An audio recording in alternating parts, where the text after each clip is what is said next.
예수님의 십자가 고난을 묵상하는 5번째 주일 2부 예배입니다. 오늘은 십자가를 수용하신 예수님이라는 주제로 함께 은혜를 나누고자 합니다. 우리가 잘 알고 있는 철학자 소크라테스는 자신의 죽음이 억울했지만도 그는 그 죽음을 기꺼이 수용하고 받아들였습니다. 이유는 악법도 법이다 라는 그런 명제 때문이었습니다. 라틴어로 두라 데 레스 세드레스, 영어로 it is harsh but it is the law. 이 불리한 법이라고 할지라도 법은 꼭 지켜야 된다라는 의미를 담고 있는 말입니다. 그래서 고대 로마의 법률 격언인 법은 엄하지만 그래도 법, 도라렉스, 세도렉스에서 이 이야기가 나온 것입니다. 오늘도 성경은 법을 판단하고 법을 행하는 자들에게 출애굽기 23장 2절로 3절에 이러한 말씀을 주고 있습니다. 시작. 다수를 따라 악을 행하지 말며 송사의 다수를 따라 부당한 증언을 하지 말고 가난한 자의 송사라고 해서 편벽되이 두둔하지도 말지니라. 진보냐 보수냐 이게 중요한 게 아니죠. 다수라고 해서 모두가 다 옳은 것은 아닙니다. 뇌물로 인하여 판결을 굳게 하지 말고 가난하다라고 봐주지도 말라. 법리대로 바로 판결을 해야 되는 그것이 성경이 오늘 우리에게 주는 교훈의 말씀입니다. 지난 4월 4일 11시 22분 전 윤석열 대통령께서 파면을 당하셨습니다. 탄핵이 이루어졌죠. 그 이후에 국민들의 마음을 리서치 조사를 했습니다. 이 탄핵을 수용하느냐 수용하지 않느냐. 수용한다고 하는 국민이 52.2%였고요. 수용할 수 없다 불수용자가 44.8% 나왔습니다. 그러니까 45%는 아직도 이것을 받아들일 수 없다라는 그러한 국민의식을 가진 자들이 있다라고 하는 것입니다. 혹여나 여러분 가운데도 생각이 다를 수 있을 것입니다. 탄핵 판결에 대하여 교계, 우리 감리교를 비롯하여 모든 장로교, 모든 교단들은 일제히 같은 성명서를 냈습니다. 특히 탄핵 판결에 대한 감리교의 입장, 이것은 이제 헌재재판소의 대통령 탄핵 소추 판결을 앞두고 이제 감리교회의 감독들이 함께 모여서 이야기하고 입장을 밝힌 내용입니다. 사랑하는 국민 여러분, 그리고 감리교회 성도 여러분, 중략. 대한민국은 법치주의 국가이며 헌법재판소는 헌법을 지키는 최고 기관입니다. 중략. 기독교 대한감리의 감독회의는 대통령 탄핵에 대한 헌법재판소의 심판 결과가 인용이든 기각이든 모든 국민이 존중하고 수용해야 한다는 뜻을 밝힙니다. 헌법재판소의 선고 이후에는 포용과 화합으로 새로운 미래를 향해 나아가야 할 것입니다. 올해로 선교 140주년을 맞은 기독교 대한감리회는 국민 모두의 아픈 상처가 치유되고 회복되어 평화와 희망 속에서 함께 새로운 미래를 향해 도약할 수 있기를 기도합니다. 다 같이요. 하나님께서 시작. 하나님께서 갈라진 이 땅을 치유하시고 정의와 사랑이 강물처럼 흐르는 나라로 인도하시기를 계속해서 기도할 것입니다. 이것이 오늘 우리의 또한 기도가 되기를 소망합니다. 오늘 본문은 예수님께서 십자가를 앞에 두시고 붙잡혀 가기 이전 직전에 사랑하는 제자들과 함께 감난산, 올리브 마운틴, 그리고 그 산 가운데에 겟세마네라고 하는 동산, 겟세마네라고 하는 것은 쥐어짜다라는 그런 의미를 가지고 있습니다.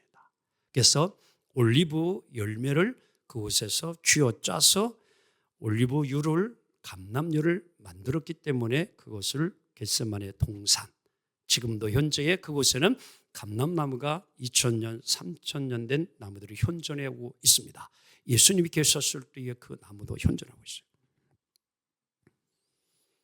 왜 예수님은 이 겟세마네 동산의 제자들과 함께 가셨을까요? 예수님은 사랑하는 제자들을 이제 데리고 가서 나머지 9은 좀 멀리 두고 사랑하는 세 제자 베드로, 야고보, 요한만 가까이 함께 데리고 와서 그들에게 이야기해 줍니다. 나를 위해서 좀 기도해 달라. 나를 위해 기도해 달라. 그리고 예수님은 돌 던질 만큼 떨어진 곳에 가셔서 아버지께, 하나님께 이렇게 기도합니다. 시작. 내 아버지요, 만일 할 만하시거든 이 잔을 내게서 지나가게 하옵소서. 그러나 나의 원대로 마시옵고 아버지의 원대로 하옵소서. 아멘. 똑같은 기도를 오늘 본문은 3번을 하셨다고 성경은 말합니다. 오늘 이 내용은 그러한 것이죠. 예수님은 이 십자가를 지고 싶지 않은 거예요. 당신으로부터 지나갔으면 하는 겁니다. 비껴가기를 원했습니다. 하지만 아버지의 뜻이라면 내가 그것을 기꺼이 받아들일 수 있는 자가 되기를 또한 기도합니다. 라고 하는 것이죠. 그렇습니다. 예수님은 이러한 중요한, 이걸 수용해야 되느냐 아니면 거절해야 되느냐라고 하는 중요한 순간 예수님은 결정했습니다. 결단을 내렸습니다. 받아들이기로 했습니다. 그리고 십자가를 지셨습니다. 십자가를 수용하셨기에, 받아들였기에 오늘날 예수 그리스도를 믿는 자마다 죄인이 의인이 되어지고 하나님의 자녀가 되어지고 자유인이 되어지고 풍요로운 삶을 살게 된 줄 믿습니다. 만에 하나 예수님께서 그날 십자가를 받아들이지 아니하고 십자가를 지지 않았다면 어떻게 됐을까요? 여러분들 그 생각은 해보지 않으셨습니까? 2000년 전 예수님의 십자가를 져야 될 때에 수용이냐 불수용이냐 했을 때에 나는 이걸 도저히 받아들일 수 없습니다라고 거절했다고 하면은 온 인류에게 지금 이러한 구원의 놀라운 은혜가 이루어졌을까라는 가. 자, 오늘 이 시간 그러하기에 예수님께서는 왜 고난의 잔을 피하지 아니하고 수용해야만 했는가라는 이유를 함께 생각해보고 은혜를 나누고자 하는 것입니다. 예수님께서 왜 고난의 잔을 수용해야만 했는가? 첫째는 한 알의 밀이 썩어야 다 같이 많은 열매를 맺기 때문이다. 요한복음 12장 14절 함께 읽습니다. 시작. 땅에 떨어져 죽지 않으면 한 알 그대로 있고 죽으면 많은 열매를 맺느니라. 아멘. 저뿐만 아니라 이제 아마 텃밭을 하나 하시는 분이더라도 농사를 짓는 분은 이미 벌써 이제 밭갈이를 많이 했을 것입니다. 그렇지요? 그리고 거름을 주고 그리고 비료도 주고 이제 두둑을 만들고 이제 때를 맞춰서 씨앗을 뿌리고 또 이제 모종을 갖다 심으려고 준비를 다 했을 것입니다. 저도 그래서 코딱지만한 텃밭 거름을 주고 지금 두둑을 잘 만들어서 이제 모종을 사다가 그곳에 심으려고 생각 중에 있습니다. 그리고 좀 씨앗도, 상추 씨앗도 좀 뿌리려고 합니다. 그런데 여러분, 이 미랄 씨앗이 에이그 나는 거름 냄새 싫어. 그리고 왜 나를 땅속에 묻어? 차고 추운데. 이러면서 여러분들 만약에 씨앗이 미랄이 냄새난다, 더럽다, 싫다, 추워서 차서 싫다 해가지고 여러분 땅속에 들어가지 아니하면 그 씨앗은요 절대 열매를 맺을 수 없어요. 냄새가 나도 차가운 땅이라도 땅속에 묻혀야 뭐예요? 이제 싹이 나고 잎도 피고 꽃도 피고 진 다음에 열매가 맺어져요. 예수님이 십자가의 고난을 수용하고 받아들이지 아니했다면 우리에게는요 영생이 없습니다. 구원이 없어요. 열매가 없어요. 예수님이 받아들이셨기에, 수용하셨기에 오늘 우리에게는 죄사함이 있고 용서가 있고 여러분 사랑과 영생이 주어진 줄 믿습니다. 근데 오늘 예수님도요 인간입니다. 사람의 몸을 입고 이 땅에 오셨어요. 그래서 십자가는 너무너무 예수님도 그 당시에 인간이 감당하기 어려운 최악의 고통이요 아픔이요 참기 어려운 일입니다.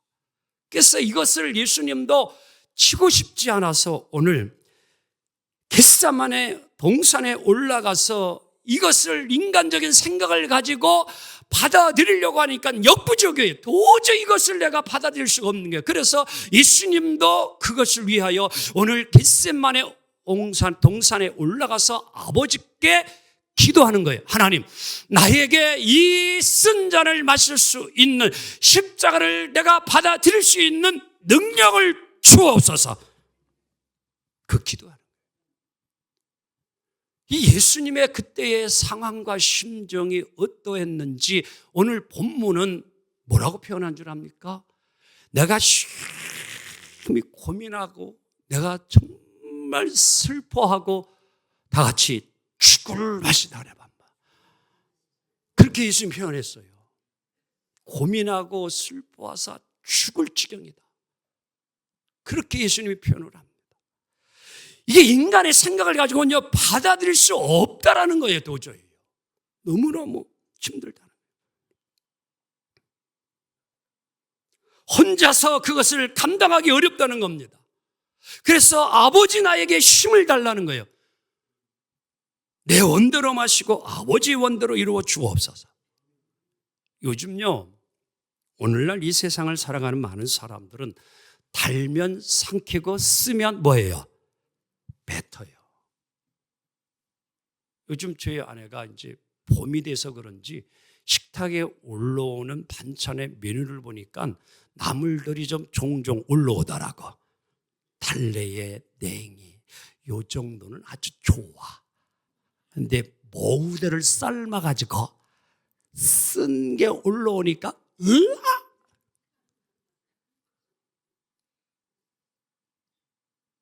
또 다시 젓갈이 가기가 싫어요. 왜?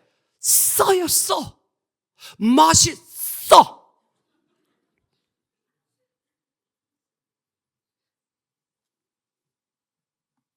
우리 예수님 고난의 쓴 잔 누가 받아들이고 싶어? 예수님 마시고 싶지 않은 거예요. 여러분 놓치지 말아야 합니다. 쓴 나물이라고 할지라도 그것을 먹어야 오히려 몸에는 잘 알죠.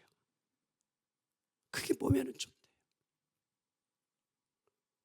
오늘 고난의 잔을 수용하고 받아들일 줄 아는 성도들이 많을수록 구원받는 영혼들은 늘어날 것이고 이 사회는 더 밝아질 것이고 우리의 미래는 더욱 좋아지리라 믿습니다.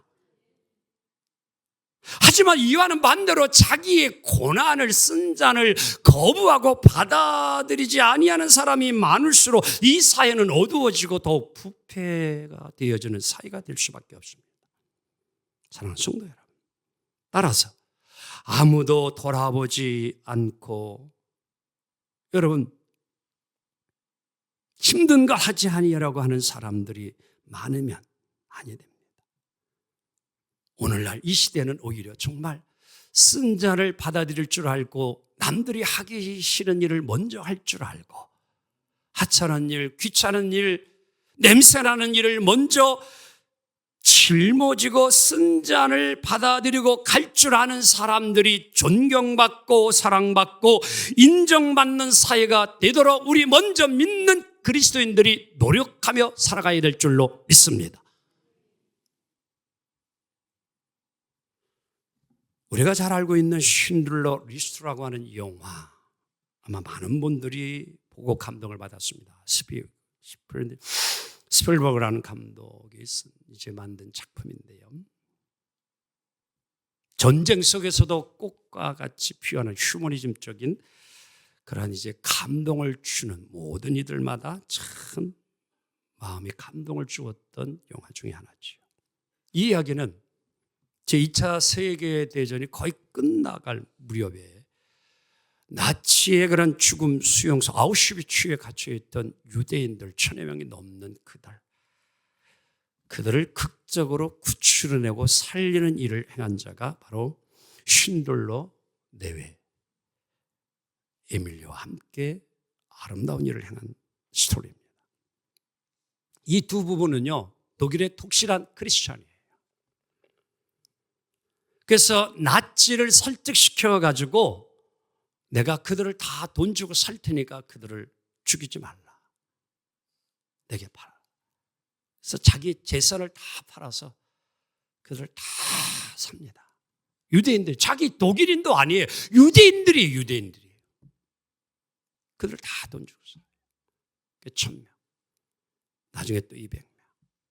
근데 그 영화 장면 가운데 저는 지금 놓치지 않는 것이 그 죽음의 기로에서 사는 자와 그리고 죽음의 수용소에서 가스실로 가는 이것을 쉰들러가 보면서 마음 아파하는 거 눈물 흘려요. 저 죽어가는 자 내가 이 시계 하나만 팔았다면 지금 내가 쓰고 있는 차도 팔아서 또 한 생명 샀으면 저도 죽지 않고 살 수 있을 텐데 그 장면이 감동을 줍니다. 그래서 한 1200명 그들을 이 내외가 살려내요. 빼돌립니다. 그 당시에 이 쉰들러 부부의 헌신적인 노력으로 살아가는 생존자 가운데에 위터 씨는 그때를 회상하면서 이런 이야기했어요. 함께 볼까요? 시작. 쉰들러 내외는 위험을 무릅쓰고 우리를 도왔다. 그들은 식사도 자기들과 함께하고 우리 친구가 되었고 희망과 빛이었습니다. 한번 옆 사람에서 그들은 나의 친구요, 나의 희망이요. 이 말을 들으면 얼마나 멋질까요? 그렇지요? 우리 교회가 이제 연회를 통해서 그리고 본부에서도요, 감독기자님과 모두가 다 지금 경상도 산불난데 다 가가지고 화재 현장에 가서 그리고 불탄 그 집을 잃은 모든 자들에게 다 위로와 위로금과 위로품을 다 전달해 주었습니다. 지난주에. 하나님이 기뻐할 줄 믿습니다. 정말 어려울 때 당신은 나의 진정한 친구요, 나의 희망이다. 죽을 수밖에 없었던 위흐트 씨가 그 고백을 하는 거예요. 그리고 쉰들러의 부인, 그가 남편이 죽고 난 무덤 앞에 가서 이러한 고백을 했습니다. 기자가 물었어요. 어떻게 이러한 일을 당신네들이 독일인도 아닌 유태인들을 위하여 이러한 독일인이 유태인들을 살려내는 했습니까? 그때의 부인이 한 이야기를 한번 들어볼까요? 시작. 우리의 삶은 고생과 위험의 연속이었습니다. 그러나 행복했습니다. 나 혼자의 행복을 찾는 것보다 이웃의 행복을 위하여 사는 것이 예수님을 믿는 자의 행복 아니겠습니까? 그 엄청난 일은 우리가 한 것이 아니라 하나님의 능력으로만 가능했습니다. 아멘. 하나님의 능력으로만 가능했습니다. 여러분, 고난의 잔을 두려워하지 맙시다. 우리는 받아들이면 돼요. 근데 그걸 이길 수 있는 누가 주시냐? 하나님이 주셔요. 예수님이 오늘 그것 때문에 기도하는 거예요. 저 또한 이 하늘성교회 부임했을 때의 성도는 60여 명. 부채는 20억이었습니다. 아무리 제가 인간적으로 상식적으로 생각하고 계산을 해봐도 답이 나온다 안 나온다? 여러분, 답이 나온다 안 나온다? 안 나와요. 아무리 해도 한 달에 이자만 1,000만 원 나오는데 헌금가 답이 안 나와요. 아무리 생각을 해도, 아무리 밤을 지새워도 고민을 해도, 고민하고 고민해도 답이 안 나와요. 그래서 저 또한 예수님의 마음을 가지고 이곳입니다. 이곳이에요. 홀로 입을 싸가지고 와서 이것을 하나님 앞에 기도했어요. 하나님, 내 힘으로 안 됩니다. 오직 하나님의 능력으로만 됩니다. 하나님의 능력으로만 됩니다. 하나님이요, 사람을 보내줍니다. 하나님 재정을 채워줘요. 그래서 오늘의 하늘성 교회가 됐습니다. 우리는 너무 힘들어요, 어려워요, 이 쓴 잔을 나는 마실 수 없어요, 내가 왜 이거를 해야 됩니까? 이렇게 도망가고 회피하는 것이 아니라 하나님 감당할 힘을 주소서. 나의 원대로 하지 마시고 아버지의 원대로 이루어 주옵소서. 하나님은요, 이렇게 고난의 쓴 잔이라도 마시려고 하는 이들이 있어야 그 나라가 잘되고 교회도 부흥하고 그러한 가족 식구들이 있을 때에 가정도 축복을 받습니다. 또 오늘 우리 예수님께서 왜 고난의 쓴 잔을 수용해야만 했느냐? 두 번째는 십자가 없이는 뭐가 없기 때문에? 멸관이 없기 때문에 그랬어요. 영국의 유명한 설교가 스펄전 목사님이 그런 말을 했습니다. 이 땅에서 십자가를 지지 않고서는 천국에서도 멸관을 쓸 사람은 아무도 없다, 이런 얘기였어요. 여러분과 제가 장차 주님 나라에 가서 주가 예비하신 멸관을 받았으려면 오늘의 이 땅에서의 우리는 고난의 쓴 잔을 받아들여야 합니다. 달콤한 것에만 따라가는 우리가 되지 말아야 합니다. 오히려 달콤한 것은요, 멸망으로 우리를 이끌어갈 수 있다고 잠언 5장 3절로 5절에는 이렇게 교훈을 주고 있습니다. 시작. 대저 음녀의 입술은 꿀을 떨어뜨리며 그의 입은 기름보다 미끄러우나 나중은 쑥같이 쓰고 두 날 가진 칼날같이 날카로우며 그의 발은 어디로 내려가고 죽음의 자리요. 그리고 그의 걸음은 어디로? 스올로 나가나니. 지옥으로 떨어진다, 이런 얘기예요. 그러니까 달콤한 말에 미혹되지 말라라는 것이죠. 오히려 그 달콤함만 따라서 가게 되어지면 100배, 1000배 더 쓴맛을 보게 되어지고 양날의 칼로 배임을 당하듯이 그런 결과가 올 수 있음을 성경은 교훈해 주고 있습니다. 자, 여러분, 믿음의 조상 아브라함이 왜 복의 사람이 되고 축복의 조상이 되고 믿음의 조상이 된 줄 압니까? 하나님은 아브라함에게 그런 약속을 합니다. 아브라함아, 너를 축복하는 자는 복을 받고, 혹이나 누군가가 너를 저주하면 내가 그냥 두지 않냐고, 너를 저주한 자는 내가 바로 그를 저주하리라. 하나님이 이렇게 아브라함을 여러분들 지켜주시고 보호해 주시고 축복해 주시겠다고요. 근데 여러분, 그냥 이렇게 아브라함이 믿음의 사람, 축복의 조상이 된 것 같습니까? 절대 아닙니다. 아브라함은요, 갈대아 우르, 그 당시에 메소포타미아는 세계에서 가장 살기 좋은 도시예요. 갈대아 우르라고. 그런데 하나님이 명령하기를 너는 내 본토 친척 아비집을 떠나서 살기 어려운 이스라엘 가나안 땅으로 가라. 여러분 같으면 갈래요? 쉽지 않은 일이잖아요. 살기 좋은 도시. 저는요, 한번 신문을 보고 깜짝 놀란 게요. 200 몇 개 되는 시가 되는데, 우리나라에 군 시가 되는데, 아산이요, 살기 좋은 도시 6번째래. 하나도 안 놀래네. 그런데 살아요. 여러분, 옆 사람 행복하시겠습니다. 깜짝 놀랐어요, 저 신문 보고. 그렇게 살기 좋은 데가 아산이랍니다.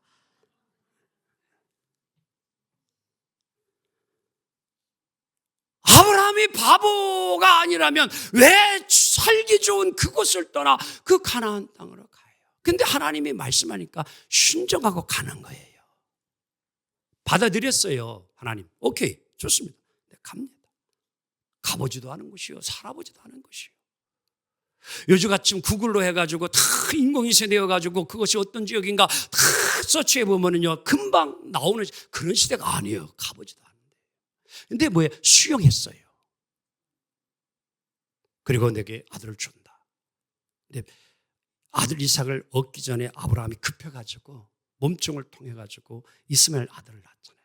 근데 나중에 또 하나님이 백세에 이삭을 주니까 이 둘이 서로 자라다가 막 싸우니까 이게 아브라함이 너무 힘들고 어려워. 그러니까 하나님이 답을 주셨어. 아브라함아, 비록 내 피로 인하여 나온 이스마엘이지만 다 같이 내어 쫓아라.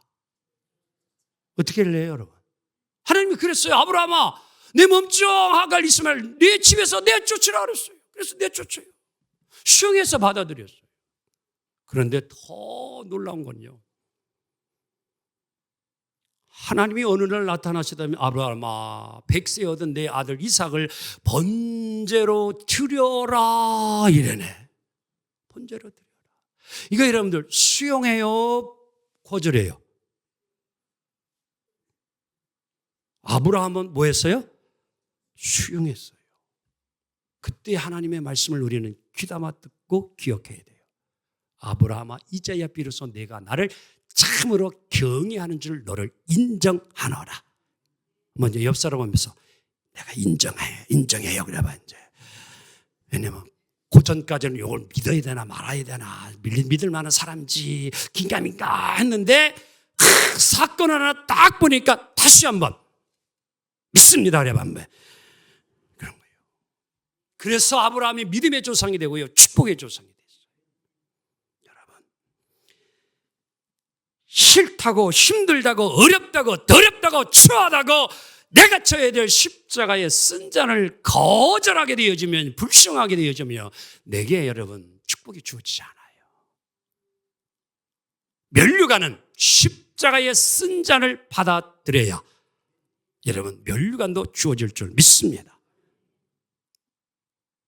오늘날 이 사회가 자꾸 개인의 양심을 흐트러 놓고 사회를 혼란하게 만들고 국가를 병들게 만드는 이러한 잘못된, 오직 자신의 유익만을 위하고 쓴잔을 마시려 하지 않는 이러한 흐름이 오늘 사라져야 될 줄로 믿습니다.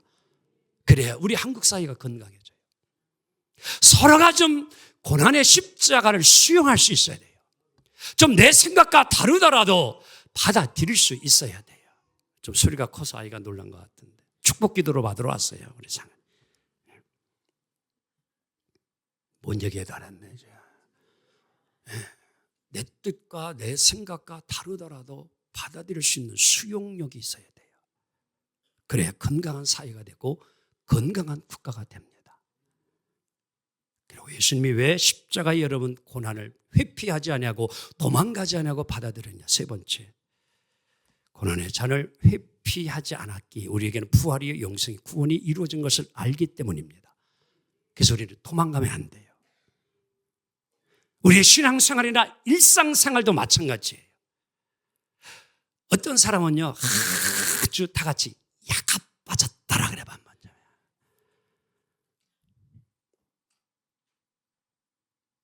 칭찬받고 대접받는 자리는 앞서서 다투어서 막 가는데 굳은 일, 힘든 일, 희생을 요구하는 자리는 싹 쥐도 새도 모르게 보여네.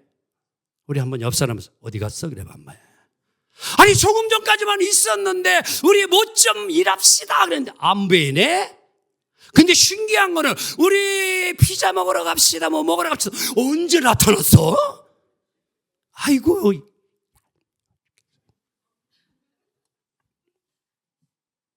이러한 사람은 여러분 하나님도 인정하지 않아요.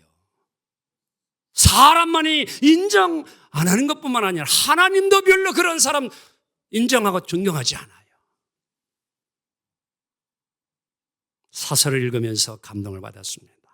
이제 60여 년 안에 이 나라는 대통령을 새로 세워야 합니다.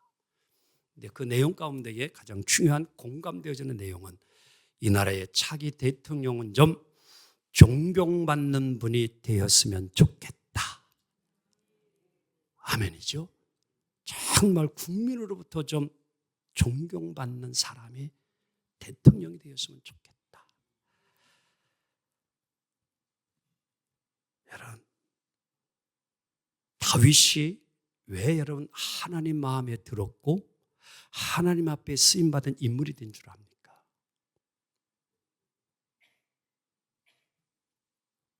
8명의 형제가 있었어요. 8명의 형제. 2세의 집안에.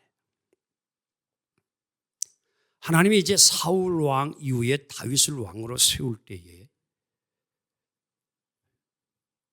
사무엘 선지자를 통하여서 이제 2세 집에 가가지고 기름을 부어서 이제 왕을 세워야 되는데 갔어요, 사무엘 선지자가. 그래서 첫째, 둘째, 셋째 지나가는데 인물도 혼하고 잘생겨가지고 이제 사무엘 선지자가 기름 부으려니까 하나님이 다 같이 no, 다 같이 no, no, no. 첫째, 둘째, 셋째, 넷째, 다섯째, 여섯째, 일곱째. 다 지나갔는데 이거 없네? 하나님이 원하는 사람이 아니야.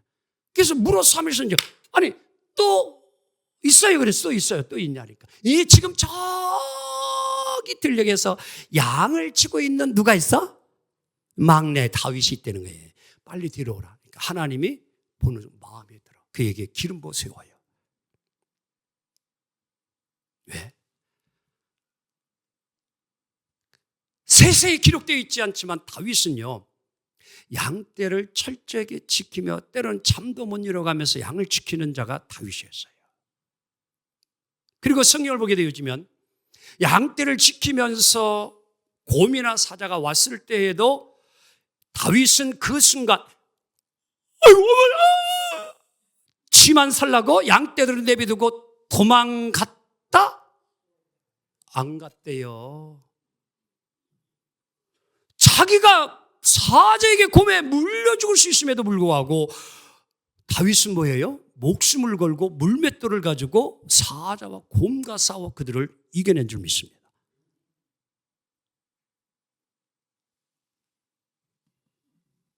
그는요, 게으름을 피지 않았어요. 골리앗 장군을 물리친 것도 그냥 되는 게 아니었어요.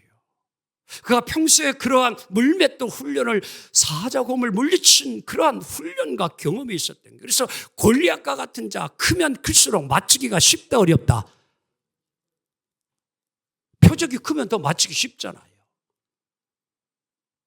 놀라우죠? 다윗의 고백을 들어봐요. 너는 칼과 창과 검을 가지고 나는 만군의 여호와 이름으로 나아가노라 하며 오직 하나님의 능력을 믿고 나아가는 거예요. 하나님이 골리앗을 넘어지게 하잖아요. 다윗에게 승리를 줘요. 여러분, 전능하신 하나님을 믿고 사는 다윗을 하나님은 왕으로 세우셨어요. 아멘. 한 가지 이야기하고 마치라고 합니다. 로마의 박해가 심할 때 베드로는 실은 순교하고 싶었어요.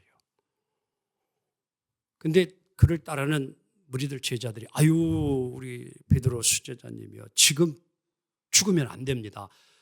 일단은 피하고 숨어 있다가 또 기회를 봐서 좀 이러한 박해가 좀 조용해지고 난 다음에 다시 그때 싹 등장해서 그때 복음을 전하면 더 좋을 거 아닙니까? 그러니까 베드로도 인간적인 생각에 그럴 것 같아가지고 베드로가 이제 뭐예요?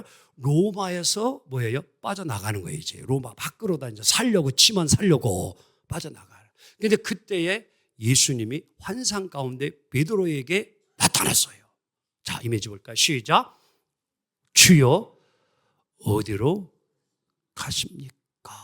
저게 예수님의 환상의 모습이 뒤에 베드로가 있는 거예요. 주여 어디로 가시나이까? 그 모습을 보시고 예수님이 로마를 향해 가는, 그러니까 주여 어디로 가시나이까? 그러니까 예수님이 그때에 이제 십자가 지기 싫어서 순교하기 싫어서 로마를 도망나가는 베드로에게 주신 말씀. 내가 시작. 내가 양떼를 버리고 도망가니 내가 가서 십자가를 져야겠노라. 이 주님의 음성에 베드로가 고꾸라졌어요. 그리고 회개했어요. 그리고 다시 로마로 들어가서 그는 십자가에 거꾸로 달려 순교자가 된 줄 믿습니다. 아멘. 받아들였어요. 도망가려고 하다가 주님의 그 음성을 듣고 그는 수용하고 받아들였습니다. 말씀을 정리합니다.